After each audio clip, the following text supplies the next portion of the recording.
हर गांव में कोई न कोई पुरानी कहानी होती है जो वहां के लोगों की जिंदगी में हमेशा एक साया बनकर रहती है।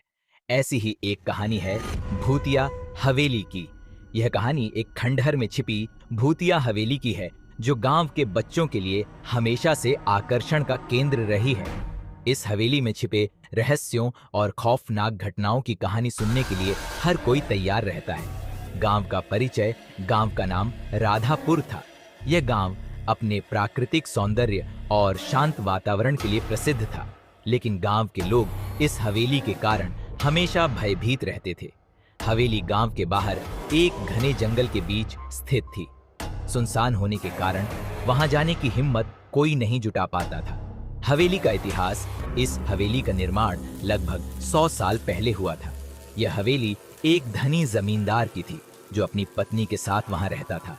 जमींदार और उसकी पत्नी का जीवन सुखद था, लेकिन एक रात एक भयानक घटना ने सब कुछ बदल दिया। कहते हैं कि जमींदार की पत्नी की अचानक मौत हो गई। उसके बाद जमींदार ने अजीब व्यवहार करना शुरू कर दिया। वह लोगों से बात करना बंद कर दिया और हवेली में ही बंद रहने लगा। कुछ समय बाद जमींदार भी मिस्टीरियसली गायब हो गया। इस घटना के बाद से ही हवेली को भूतिया माना जाने लगा। लोग कहते थे कि रात में हवेली से अजीब आवाजें आती थीं, जैसे कि कोई रो रहा हो। गांव के बच्चों का साहस। गांव के बच्चे हमेशा हवेली के रहस्य को जानने के लिए उत्सुक रहते थे। उनमें से एक था आर्यन, जो हमेशा से बहादुरी के किस्से सुनकर बड़ा हुआ था। वह अपने दोस्तों नीरज, सिया और काव्या के साथ मिलकर हवेली में जाने का फैसला करता है। एक रात चारों दोस्त हवेली की ओर बढ़ते हैं। उनके दिलों में डर और रोमांच का मिश्रण था। उन्होंने तय किया कि वे हवेली के अंदर जाकर वहां के रहस्यों को उजागर करेंगे। हवेली का प्रवेश। हवेली के दरवाजे पर पहुंचकर आर्यन ने हिम्मत जुटाई और दरवाजा खोला। दरवाजा खटखटाते ही एक अजीब आवाज आई, जैसे कोई उनसे कह रहा हो, जाओ मत आओ। लेकिन आर्यन ने हिम्मत नहीं हारी और सब अंदर चले गए। हवेली के अंदर घुसते ही उन्हें एक अजीब सी ठंडी हवा का झोंका लगा। दीवारों पर धूल और जाले थे और हर चीज पुरानी लग रही थी।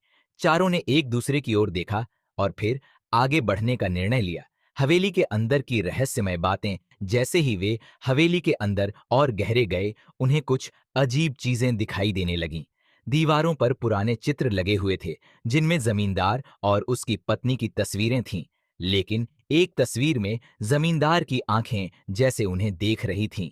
वहां पर एक पुराना बिस्तर भी था, जिस पर अभी भी एक सफेद चादर फैली हुई थी। अचानक सिया ने चादर के नीचे से एक चमकती हुई चीज देखी। उसने डरते डरते चादर उठाई और देखा कि वहां एक पुरानी किताब थी। पुरानी किताब का रहस्य जब सिया ने किताब खोली तो उसमें कुछ अजीब चित्र और शब्द थे। यह एक जादुई किताब थी, जिसमें लिखा था कि जो भी इस किताब को पढ़ेगा उसे जमींदार की आत्मा से सामना करना पड़ेगा। दोस्तों ने एक दूसरे की ओर देखा और आर्यन ने कहा, हमें इसे पढ़ना चाहिए। उन्होंने किताब पढ़ना शुरू किया। यह एक